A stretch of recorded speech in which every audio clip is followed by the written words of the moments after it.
नमस्कार साथियों। आज हम प्रश्नावली संख्या 4.2 का प्रश्न क्रमांक 3 समझेंगे, जो कि इस प्रकार है। इसमें दिया हुआ है ऐसी दो संख्याएं ज्ञात कीजिए जिनका योग 27 हो और गुणनफल 182 हो। ऐसी दो संख्याएं जिनको जोड़ने पर 27 हो और गुणा करने पर 182 हो। तो मान लीजिए कि पहली संख्या यहां पर मानना कि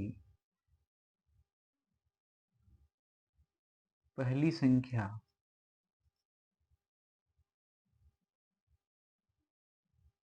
यहां x मान ली, तो दूसरी संख्या हो जाएगी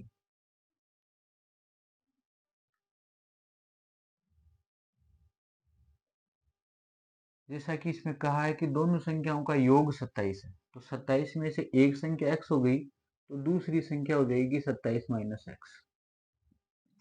अब प्रश्न में कहा है कि इनका गुणनफल 182 है, तो हम लिखेंगे x तथा 27 माइनस एक्स का गुणनफल 182 और इससे एक द्विघात समीकरण प्राप्त करते हैं। अभी हम x को 27 से गुणा करेंगे तो हमें प्राप्त होगा 27x। x को x से गुणा करेंगे हमें प्राप्त होगा माइनस का एक्स स्क्वायर, प्लस को माइनस से गुणा किया माइनस एक्स स्क्वायर बराबर 182। यहाँ हम माइनस का एक्स स्क्वायर को सबसे पहले ले लेते हैं। ये 27x प्लस का बराबर 182।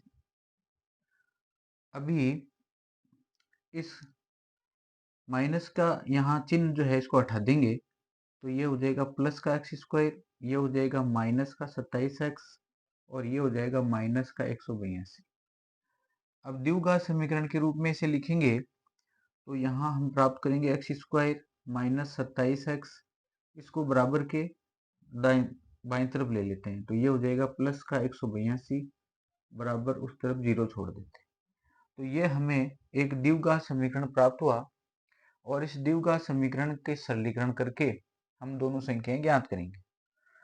सरलीकरण करने के लिए हम यहाँ इसके गुणनखंड करेंगे।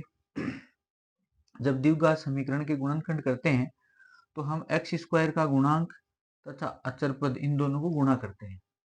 तो यहाँ एक और 182 को गुणा करेंगे तो हमें प्राप्त होगा 182।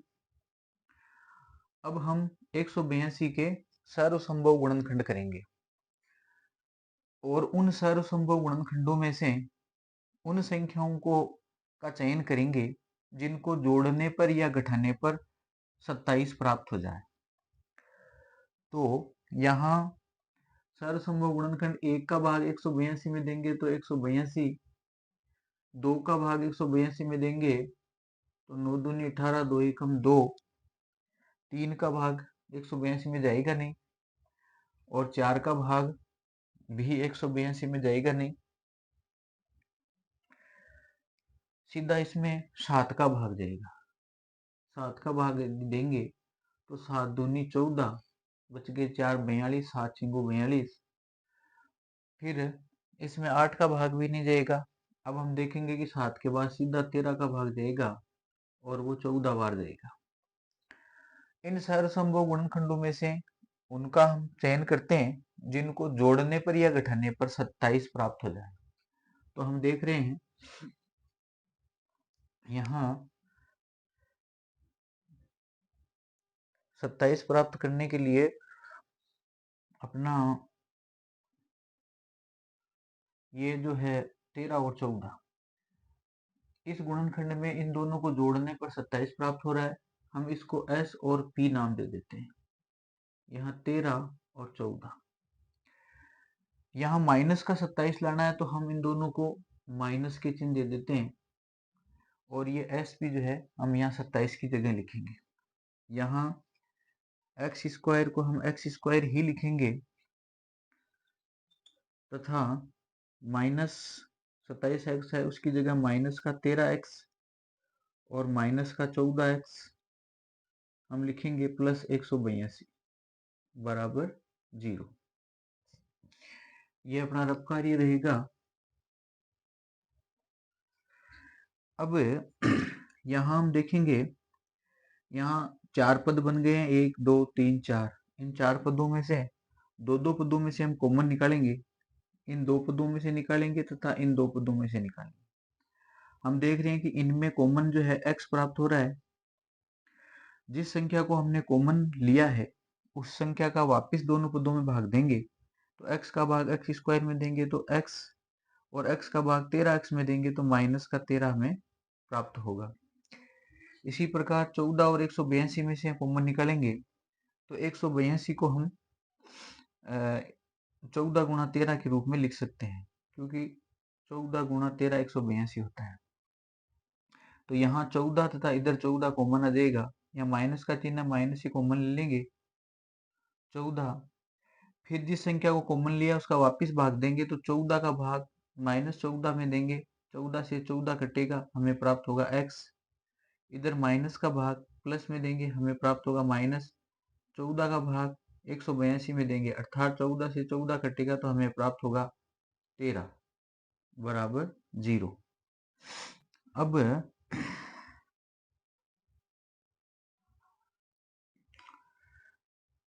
पुनः हमें दो पद मिले, इसमें माइनस के चिन्ह के बाईं तरफ तथा माइनस के चिन्ह के दाएं तरफ।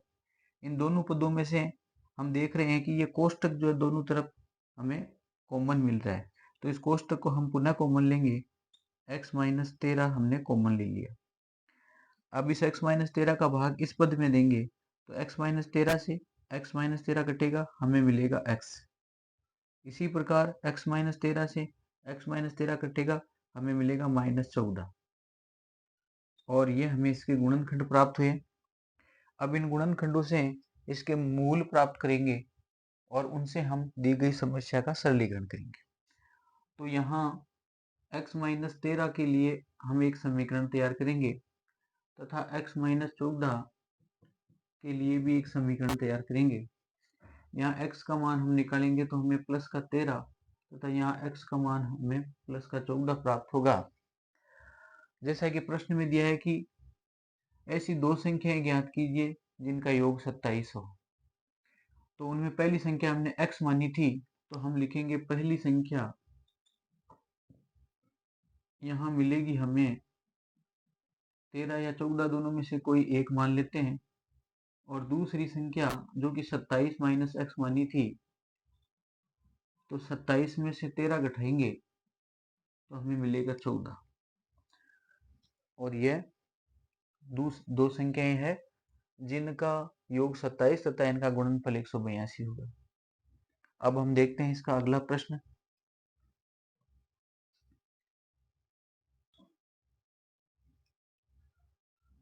तो हम देखते हैं इसका प्रश्न क्रमांक 4, जिसमें कि दिया हुआ है दो क्रमागत धनात्मक पूर्णांक ज्ञात कीजिए जिनके वर्गों का योग 365 हो। तो दो क्रमागत धनात्मक पूर्णांक, मान लीजिए पहला पूर्णांक जो है, या मान लेते हैं, माना कि पहला पूर्णांक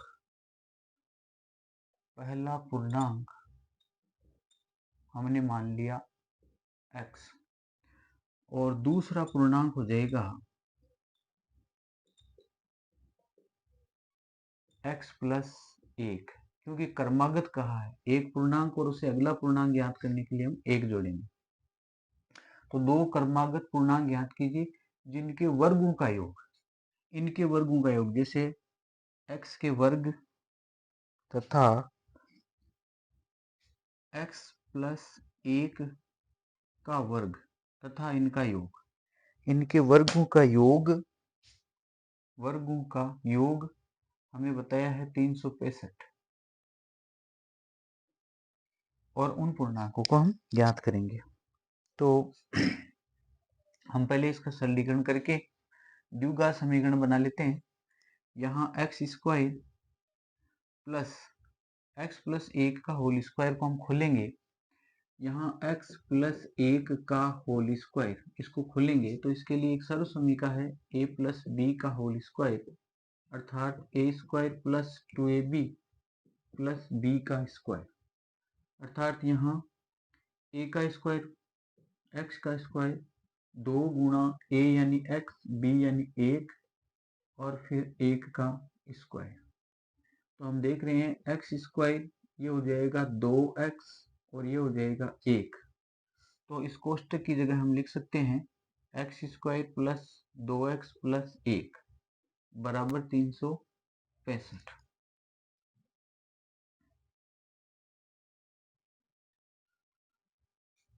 यहाँ एक्स स्क्वायर और एक्स स्क्वायर को जोड़ेंगे तो हमें मिलेगा 2x square plus 2x plus 1 बराबर 365।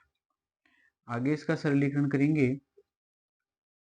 हमें मिलेगा 365। इस 1 का पक्षांतरण करेंगे इधर माइनस का, यहाँ 2x स्क्वायर प्लस 2x बराबर 365 में से 1 उठाएंगे हमें मिलेगा 364। अभी हम देख रहे हैं कि इन सभी में 2 2 का भाग जा रहा है, तो हम इसको 2 का भाग दे करके हल्का कर लेते हैं। तो यहाँ 2 से, इसमें भी 2 से, इसमें भी 2 से अगर भाग देंगे तो ये हमें प्राप्त होगा एक्स स्क्वायर, ये प्राप्त होगा x और यहाँ प्राप्त होगा 2 एकम 2, 8 दूनी 16, 2 दूनी 4, 2 का भाग 364 में देने पर 182 हमें प्राप्त होगा। अब हम इसको द्विघात समीकरण के रूप में लिखेंगे एक्स स्क्वायर प्लस एक्स तथा 182 का पक्षांतरण करेंगे इधर तो 185 अचर पद, दाएं तरफ हम 0 लिखेंगे। तो यह हमें द्विघात समीकरण प्राप्त हुआ। अब इसका सरलीकरण करेंगे तो हम देखते हैं कि यहाँ अचर पद 182 तथा एक्स स्क्वायर का गुणांक 1, इनको गुणा करेंगे तो हमें 182 प्राप्त होगा। 182 के ऐसे गुणनखंड या ऐसी 2 संख्याएं ज्ञात करेंगे जिनको जोड़ने या घटाने पर 1 प्राप्त हो जाए, इस बीच वाले पद के मान के बराबर प्राप्त हो और गुणा करने पर 182। इसके लिए हम 182 के सर्वसंभव गुणनखंड करेंगे। तो यहाँ 1 गुणा 182, 2 का भाग देंगे तो यहाँ 9 दूनी 18, 2 एकम 2, 3 का भाग जाएगा नहीं, 4 का भाग यहाँ जाएगा नहीं, सीधा इसमें 7 का भाग जाएगा, 7 का भाग यहाँ 26 बार जाएगा और इनमें से किसी से भी 1 प्राप्त नहीं हो रहा। फिर हम यहाँ सीधा 13 का भाग देंगे तो 14 बार जाएगा। यहाँ इनसे SP हम प्राप्त करेंगे 13 तथा 14। क्यों? क्योंकि 14 में से 13 घटाने पर हमें 1 प्राप्त होता है।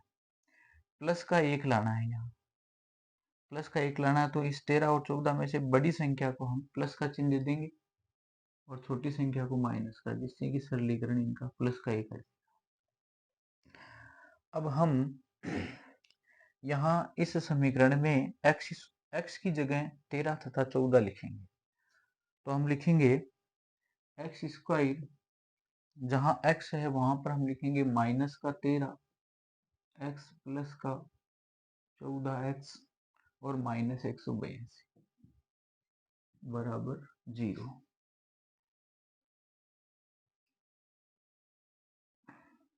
अब हम इनमें से कॉमन लेते हैं, ये 2 संख्याएं, ये 2 संख्याएं, यहाँ कॉमन हमें x प्राप्त हुआ, x का भाग एक्स स्क्वायर में देंगे हमें x मिलेगा, x का भाग माइनस 13x में देंगे तो हमें माइनस 13 मिलेगा।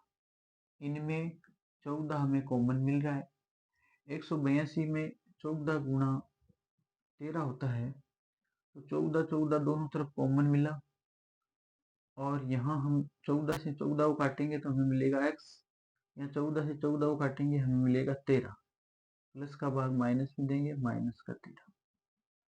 ये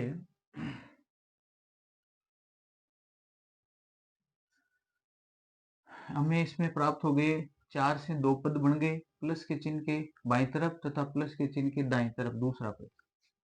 इन दोनों पदों में से पुनः कॉमन लेंगे। हम देख रहे हैं कि x माइनस 13 तथा x माइनस 13 दोनों तरफ कॉमन है।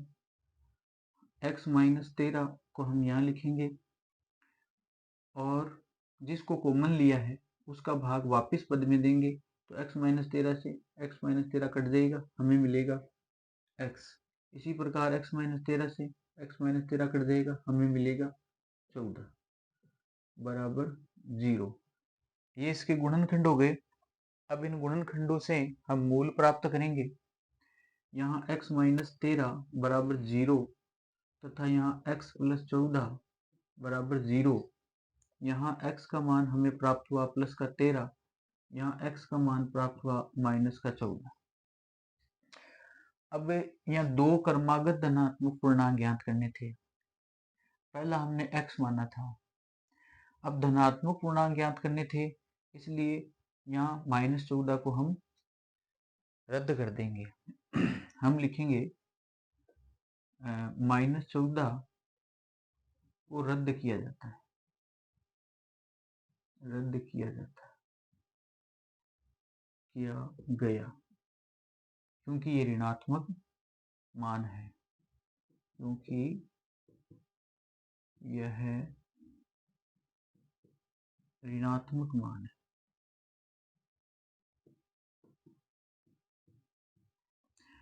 अब माइनस 14 यहाँ रद्द हो गया तो x का मान अर्थात पहला पूर्णांक हम 13 मान लेंगे। तो पहला पूर्णांक हमें मिला 13 तथा दूसरा पूर्णांक जो कि क्रमागत है, तो दूसरा पूर्णांक हम 13 प्लस 1 करेंगे तो हमें मिलेगा 14। तो इस प्रकार 13 और 14 यहाँ पर वह दो पूर्णांक है जिनके वर्गों का योग 365 होता है। अब हम इसका अगला प्रश्न देखेंगे।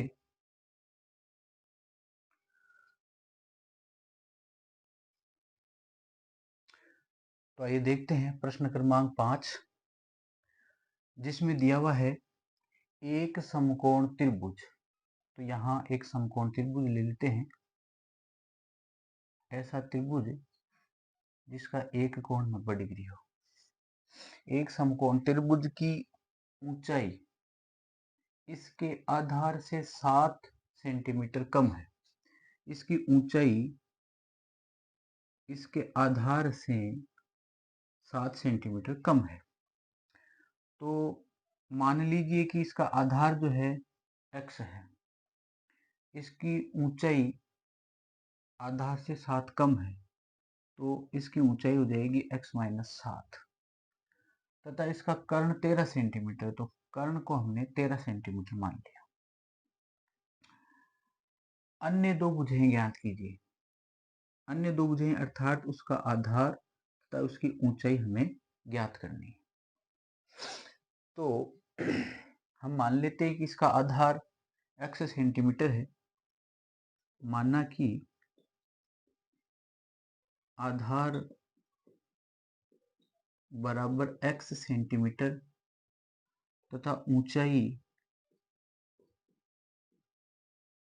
बराबर x माइनस 7 सेंटीमीटर। अब जैसा कि पाइथागोरस प्रमेय से हम देखते हैं, तो पाइथागोरस प्रमेय ये कहती है कि आधार का स्क्वायर प्लस लंब का स्क्वायर बराबर कर्ण का स्क्वायर। तो पाइथागोरस प्रमेय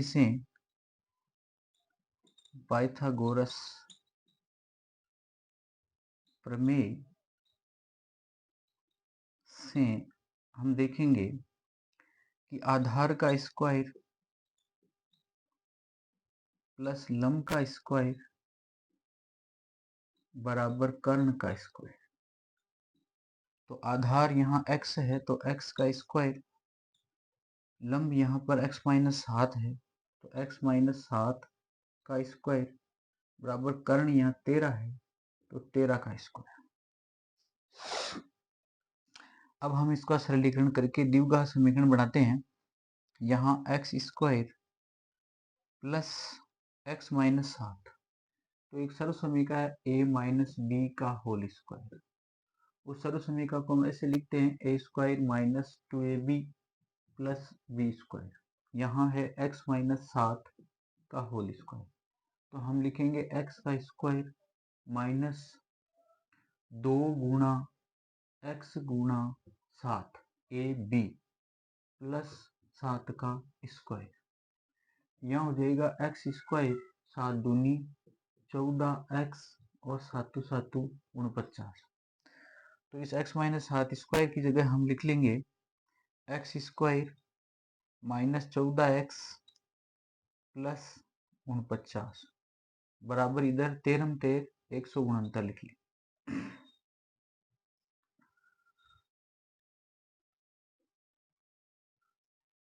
तो आगे इसका सरलीकरण करेंगे तो ये एक्स स्क्वायर और एक्स स्क्वायर हमें मिलेगा 2x स्क्वायर, ये हो जाएगा माइनस का 14x बराबर यहाँ 169, इसका पक्षांतरण करेंगे तो माइनस का 49। यहाँ हम लिखेंगे 2x स्क्वायर माइनस 14x बराबर 169 में से 149 घटाएंगे, सॉरी 49 घटाएंगे 0 में से 4 गया 2 और 1, अर्थात हमें मिला यहाँ 120। तो ये हो जाएगा 120। अब हम देख रहे हैं कि इन सब में 2 का भाग जा रहा है, तो हम 2 का भाग दे करके इसे थोड़ा सरल समीकरण बना लें। 2 से 2 कटेगा तो हमें एक्स स्क्वायर मिलेगा, या माइनस का 7x मिलेगा, या हमें 60 मिलेगा। एक्स स्क्वायर माइनस का 7x, 60 का पक्षांतरण करेंगे माइनस का 60 बराबर 0। ये इसका हमें द्विघात समीकरण मिला। अब इस द्विघात समीकरण को सरलीकरण करके जिसके गुणनखंड प्राप्त करते हैं, तो गुणनखंड करने के लिए हम इस एक्स स्क्वायर का गुणांक 1 तथा अचर पर 60 को गुणा करते हैं तो हमें 60 प्राप्त होगा। 60 के हम सर्वसंभव गुणनखंड करेंगे तथा 7 प्राप्त करने वाले संख्याएं प्राप्त करेंगे। तो 1 गुणा 60, इनको जोड़ने पर 61 या 59 आता है, 7 नहीं आता, तो हम 2 का भाग देंगे। 2 गुणा 30, इनसे भी 7 नहीं आता, जोड़ने पर भी नहीं आता, घटाने पर भी नहीं आता। 3 का देंगे, 3 दूनी 26, इनसे भी जोड़ने या घटाने पर 7 नहीं आता। फिर 4 का भाग देंगे तो 4 एकम 4, बच के 2 5, इनसे भी जोड़ने या घटाने पर 7 हमें प्राप्त नहीं हो रहा। फिर हम 5 का भाग देंगे तो 5 का भाग इसमें 12 बार जाएगा। हम देख रहे हैं कि इनको घटाने पर हमें 7 प्राप्त हो रहा है, और इसी प्रकार यदि हम आगे भी इसके गुणनखंड करेंगे तो 6 का भाग देने पर हमें 10 प्राप्त होगा, और उसके पश्चात हम आगे और भाग देंगे तो हमें 10 गुणा 6, जो कि पहले यहाँ आ गया है। तो यहाँ इसका सर्वसंभव गुणनखंड कंप्लीट है। इनमें वह गुणनखंड 5 और 12 है जिनको घटाने पर हमें मध्य पद के बराबर 7 के प्राप्त हो रहा है, अर्थात इनको हम एस भी दे देते हैं। यहाँ 5 तथा 12, माइनस का 7 लाना है तो हम 12 को माइनस का, 5 को प्लस का बना देंगे, जिससे कि घट करके माइनस का 7 हमें मिलेगा। यहाँ एक्स स्क्वायर की जगह हम एक्स स्क्वायर लिखेंगे, माइनस के 7x की जगह हम प्लस 5x और माइनस 12x माइनस 60 बराबर 0 लिखेंगे। 4 टुकड़े जिनमें से 2 में से कॉमन लेंगे, ये अपना रफ कार्य है।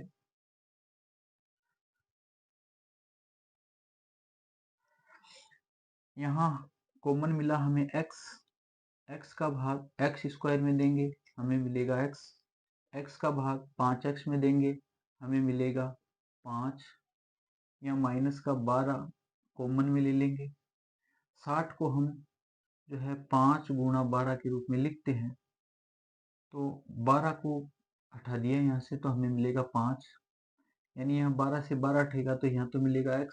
12 का भाग 60 में देंगे तो हमें मिलेगा 5 और प्लस का 5 बराबर 0।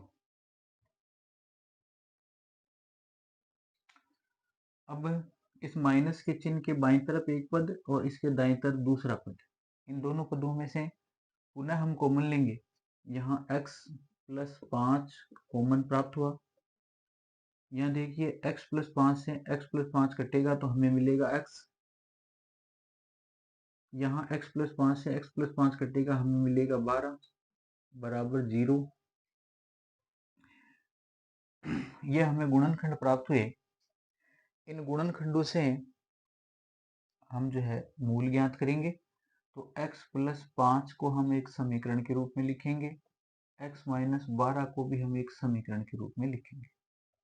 यहाँ x बराबर हमें प्राप्त होगा माइनस का 5, यहाँ x बराबर हमें मिलेगा प्लस का 12। अभी हमने उसका त्रिभुज का आधार x सेंटीमीटर माना था, यहाँ x का मान -5 आ रहा है, तो -5 को हम रद्द कर देंगे क्योंकि त्रिभुज की कोई भुजा जो है ऋणात्मक नहीं होती। तो हम लिखेंगे कि x बराबर -5 रद्द किया जाता है, रद्द किया गया है क्योंकि त्रिभुज का आधार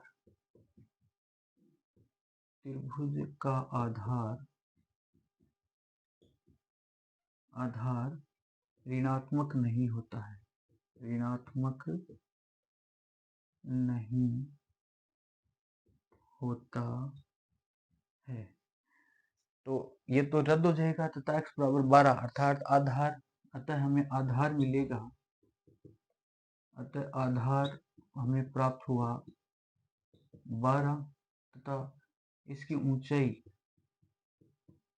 ऊंचाई हमें मिलेगी, ऊंचाई x माइनस 7 थी तो हम 12 माइनस 7 करेंगे तो हमें मिलेगी 12 में से 7 गए 5। तो आधार 12 तथा ऊंचाई हमें 5 मिलेगी सेंटीमीटर। यह आपका प्रश्न क्रमांक 5 कंप्लीट। अब देखते हैं हम इसका अंतिम प्रश्न 6।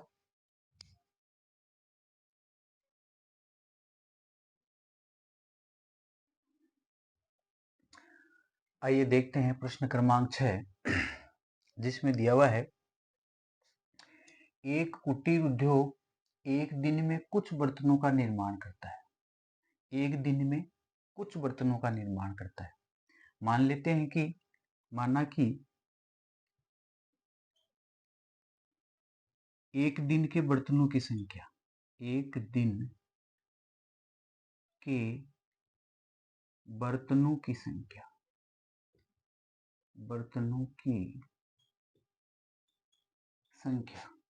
बराबर x है। तो एक दिन में कुछ बर्तनों का निर्माण करता है अर्थात x बर्तनों का निर्माण करता है।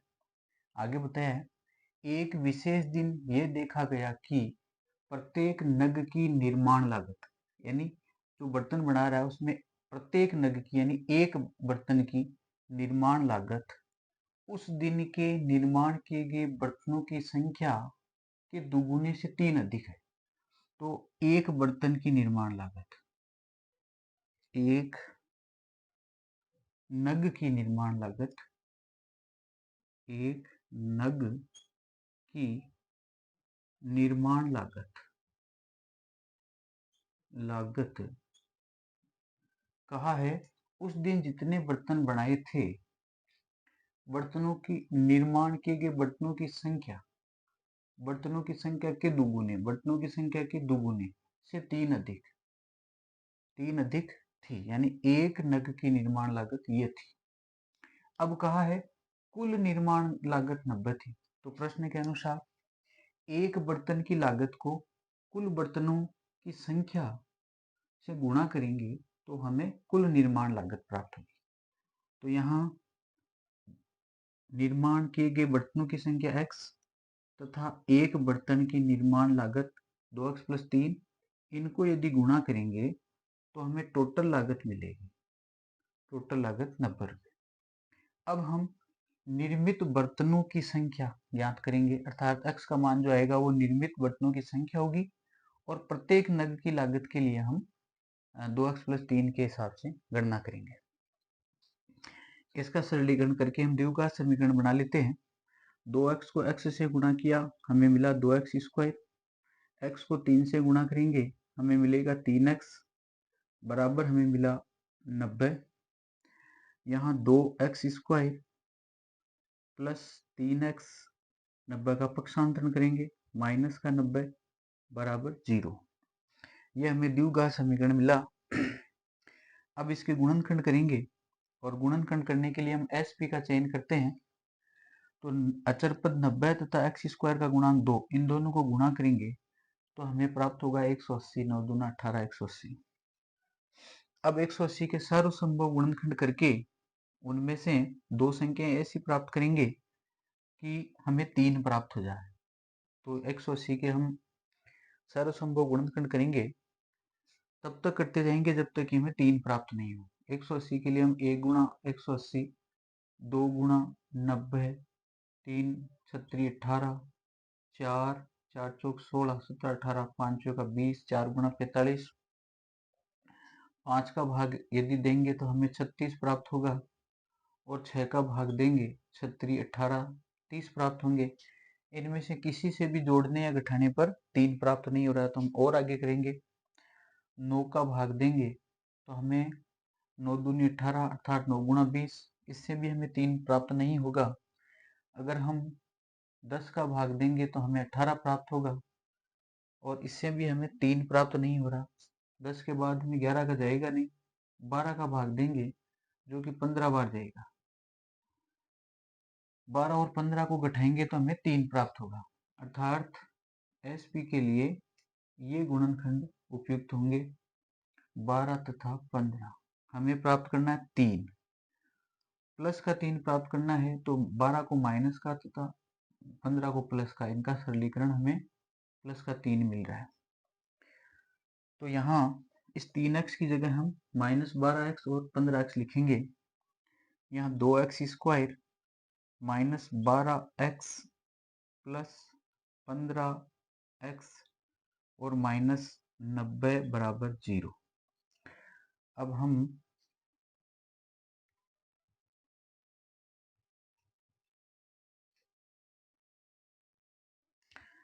इनके कॉमन निकालते हैं, इन दोनों पदों में से तथा इन दोनों पदों में से। इनमें 2x स्क्वायर तथा 12x में से हम देख रहे हैं कि 12 के लिए हम लिख सकते हैं यहाँ 2x स्क्वायर x माइनस 12 के लिए हम लिख सकते हैं 2 गुणा 3 गुणा 2। अब हम इसमें से देखेंगे कि 2 जो है दोनों तरफ कॉमन आ रहा है तथा x भी दोनों तरफ कॉमन आ रहा है, तो हम 2x इनमें से कॉमन ले लेंगे। जिस संख्या को कॉमन लिया है उसका भाग हम पुनः उसी पदों में देते हैं। 2x का भाग 2x स्क्वायर में देंगे तो हमें मिलेगा केवल x, और 2x का भाग 12 में देंगे तो 2 का भाग 12 में 6 बार, x से x कटेगा माइनस का 6,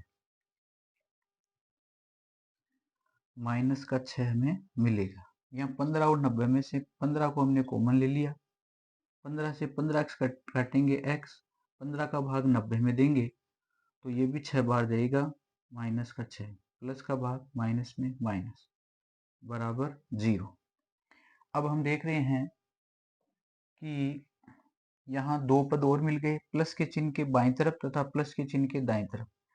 प्लस चिन्ह के बाईं तरफ हमें 2x, ये x माइनस 6 तथा x माइनस 6 पुनः कॉमन मिल रहा है, हम लिखेंगे x माइनस 6 को कॉमन में तथा x माइनस 6 का भाग इसमें देंगे तो ये कट जाएगा, हमें मिलेगा 2x। इसी प्रकार x माइनस 6 का भाग 15 गुणा x माइनस 6 में देंगे, x माइनस 6 से x माइनस 6 कटेगा, हमें मिलेगा प्लस का 15 बराबर 0। ये हमें प्राप्त हुए गुणनखंड। अब इनसे हम समीकरण बना करके x का मान निकालेंगे। x माइनस 6 बराबर 0 और x बराबर हमें प्राप्त हुआ 6।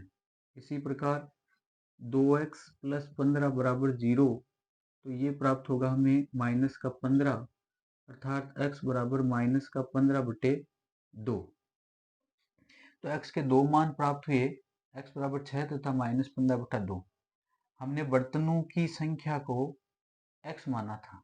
एक दिन में के बर्तनों की संख्या x। बर्तनों की संख्या कभी ऋणात्मक नहीं होती, इसलिए 15/2 को हम रद्द करेंगे। हम लिखेंगे x बराबर -15/2 को रद्द किया गया, क्योंकि बर्तनों की संख्या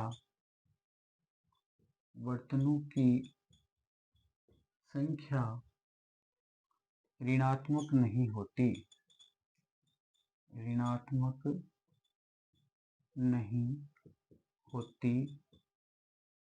है, ये ऋणात्मक नहीं होती। तो हम x बराबर 6 मानेंगे, अर्थात बर्तनों की संख्या 6। बर्तनों की संख्या हमें प्राप्त हुई 6 तथा जैसा कि पूछा है कि निर्मित बर्तनों की संख्या और प्रत्येक नग की लागत। तो बर्तनों की संख्या 6 और प्रत्येक नग की